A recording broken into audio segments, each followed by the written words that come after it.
नमस्कार मंडळी. कोणतंही लोणचं जेवणात असलं ना की जेवणाची लज्जत वाढलीच म्हणून समजा. आज बनवूया लाल कोबीचं लोणचं. ह्या लाल कोबीमध्ये आता मीठ घालूया, लिंबाचा रस घालूया, मिक्स करून घेऊया आणि आता छानशी फोडणी करूया. तेल गरम झालेलं आहे, त्याच्यात मोहरी घालूया, हिंग घालूया, मोहरीची पावडर घालूया, मेथीची पावडर घालूया आणि मिरची पावडर घालूया. ही फोडणी घालूया आता.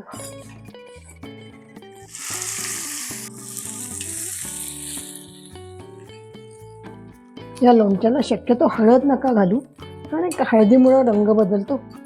हा लाल कोबीचा रंग लालच राहायला पाहिजे जरा. आपलं लाल कोबीचं लोणचं सर्विंगसाठी आता तयार आहे. आपलं लाल कोबीचं लोणचं तयार आहे.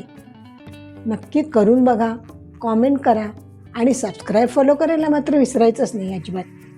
घरचं खाणं हेची आरोग्याचं लेणं.